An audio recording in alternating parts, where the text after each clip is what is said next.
जय श्री राम, जय गुरुदेव। आज हम बात करेंगे शुक्र यानी वीनस आपके जीवन या और आपकी जन्म कुंडली को कैसे प्रभावित करता है। ज्योतिष में शुक्र ग्रह को प्रेम, विलासिता, सुख सुविधाओं, सौंदर्य, कला, धन, विवाह और भौतिक सुखों का कारक माना जाता है। शुक्र देवता को हम शुक्राचार्य के नाम से भी संबोधित करते हैं। ये दैत्यों के गुरुदेव माने जाते हैं। इनके पास नृत संजीवनी विद्या है, तो इसलिए शुक्र को लॉन्जिविटी से भी जोड़कर देखा जाता है। आपकी लाइफ कितनी लंबी रहेगी ये भी शुक्र बताता है। इसलिए शुक्र जीवन में भौतिक सफलता और आकर्षण देने वाला ग्रह माना जाता है। तो आज हम बात करेंगे शुक्र 7th हाउस से लेकर 12th हाउस तक कैसे परिणाम देता है, क्योंकि मैं शुक्र इन 12th हाउस का एक पार्ट बना चुकी हूं। This is a second part. ये सेकंड पार्ट होने वाला है जिसमें हम बात करेंगे शुक्र 7वें घर से लेकर 12वें घर तक कैसे परिणाम देता है, शुक्र पहले घर से 6ठे घर तक कैसे परिणाम देता है। ये मैं शुक्र के पहले पार्ट में डिस्क्राइब कर चुकी हूं और सारे सटीक उपाय भी बता चुकी हूं। तो यदि आप सेकंड पार्ट देख रहे हैं तो आप इसका फर्स्ट पार्ट जरूर देखें, जिससे कि आपको पता चले कि 1st हाउस से लेकर 6th हाउस तक शुक्र कैसे प्रभाव देता है। अब हम बात करेंगे शुक्र 7th हाउस से लेकर 12th हाउस तक कैसे परिणाम देता है। लेकिन आगे बढ़ने से पहले यदि आप चैनल पर फर्स्ट टाइम आए हैं तो इस चैनल को सब्सक्राइब कर लीजिए, जिससे कि आगे की वीडियोस आपको बैक टू बैक अवेलेबल हो सके। तो अब हम बात करते हैं शुक्र 7th हाउस में कैसे प्रभाव देता है, यानी कि वीनस इन 7th हाउस। शुक्र की प्लेसमेंट 7th हाउस में अच्छी मानी जाती है। ये मैरिज पर्सपेक्टिव से काफी अच्छा माना जाता है।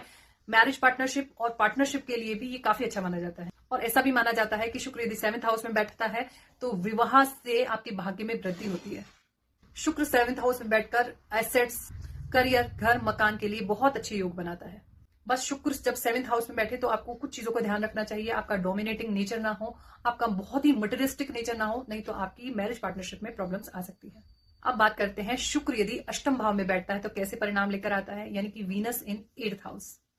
यदि किसी फीमेल के चार्ट में अष्टम हाउस में वीनस बैठा होता है तो कहीं ना कहीं आपको पीसीओडी या पीसीओएस की प्रॉब्लम दे सकता है, यानी कि रिप्रोडक्टिव ऑर्गन को प्रॉब्लम कर सकता है। आपका पार्टनर बहुत ही समृद्ध परिवार से हो सकता है, लेकिन स्वास्थ्य के लिए ये प्लेसमेंट बहुत अच्छी नहीं है। शुक्र यदि अष्टम भाव में बैठता है तो आपको कुछ चीजों से बचकर रहना चाहिए, जैसे सीक्रेट पार्टीज होती हैं, सीक्रेट अफेयर्स या गैम्बलिंग या हिडन वेल्थ हो, इन सब चीजों से आपको बचकर रहना चाहिए। लेकिन यहाँ पर शुक्र यदि बहुत ज्यादा पीड़ित होता है तो बैंक करप्ट भी बना देता है। अब बात करते हैं शुक्र की पोजीशन 9th हाउस में कैसे प्रभावित करती है, यानी कि वीनस इन 9th हाउस। शुक्र जब 9th हाउस में बैठता है तो आपको लव मैरिज के योग बना देता है। आपको उच्च शिक्षा के लिए विदेश भी जा सकते हैं। फादर के लिए बहुत अच्छी प्लेसमेंट नहीं मानी जाती है। फादर को लॉसेस का सामना करना पड़ सकता है। स्पिरिचुअलिटी में बहुत ज्यादा इंटरेस्ट होता है। नेम फेम में बहुत अग्रसर हो सकते हैं। नेम फेम बहुत अच्छा मिलता है। शुक्र यदि 9th हाउस में बैठता है तो लेडी लक बहुत अच्छा काम करता है आपके लिए। अब बात करते हैं शुक्र की पोजीशन 10th हाउस में कैसी होती है, यानी कि वीनस इन 10th हाउस। शुक्र का 10th हाउस में बैठना बहुत अच्छा योग माना जाता है। यदि शुक्र लग्नेश है, यानी कि तुला राशि है या वृषभ राशि है, और फिर शुक्र आपके 10th हाउस में यानी लग्नेश 10th हाउस में बैठ जाता है तो ये अच्छे चरित्र का निर्माण करता है। ऐसे व्यक्ति का चरित्र बहुत अच्छा होता है। लग्जरी लाइफ, व्हीकल और जमीन जायदाद या प्रॉपर्टीज बहुत ही अच्छी होती हैं और आपका घर भी काफी लग्जरी माना जाता है। ऐसे लोगों को एस्ट्रोलॉजी में बहुत अच्छा इंटरेस्ट होता है। और यदि 10th हाउस में मंगल, केतु, शनि 3 प्लैनेट्स यदि 10th हाउस में बैठ जाते हैं तो ये बहुत अच्छा डॉक्टर बनने का योग बना देते हैं। और ऐसा भी देखा गया है यदि 10th हाउस में शुक्र है तो आपका स्पाउस आपको वर्क प्लेस पे ही मिल सकता है। अब बात करते हैं शुक्र की पोजीशन 11th हाउस में कैसी होती है, यानी कि वीनस इन 11th हाउस।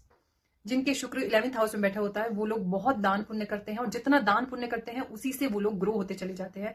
ऐसे लोगों को एकादशी, पूर्णिमा और अमावस्या के दिन दान जरूर करना चाहिए। यहाँ बैठा शुक्र उच्च सामाजिक स्थिति देता है और यहाँ बैठा शुक्र उच्च विलासितापूर्ण जीवन भी देता है।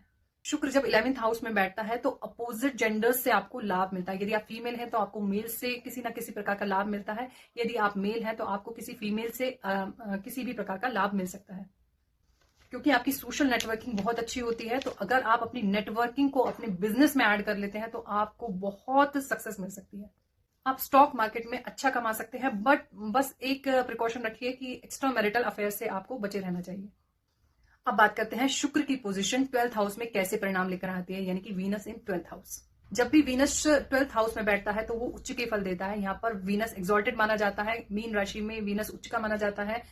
12th हाउस में बैठा शुक्र आपको सभी प्रकार की सुख सुविधाएं दिलाता है, लेकिन थोड़ा स्पाउस के साथ झगड़े बने रहते हैं, लेकिन बात डिवोर्स तक नहीं जाती। यहाँ बैठा शुक्र धन, विदेश यात्राएं देता है, मटीरियलिस्टिक लाइफ के लिए शुक्र बहुत अच्छा माना जाता है। चैरिटी पर या फॉरेन वर्क्स पर पैसा ज्यादा खर्चा होता है। जब भी 12th हाउस में शुक्र बैठता है या उच्च का शुक्र बैठता है जन्म कुंडली में, तो एक कंफ्यूजन हमेशा बना रहता है कि हम स्पिरिचुअल लाइफ जिए या मटेरियलिस्टिक लाइफ जिए, इसमें हमेशा द्वंद्व चला रहता है।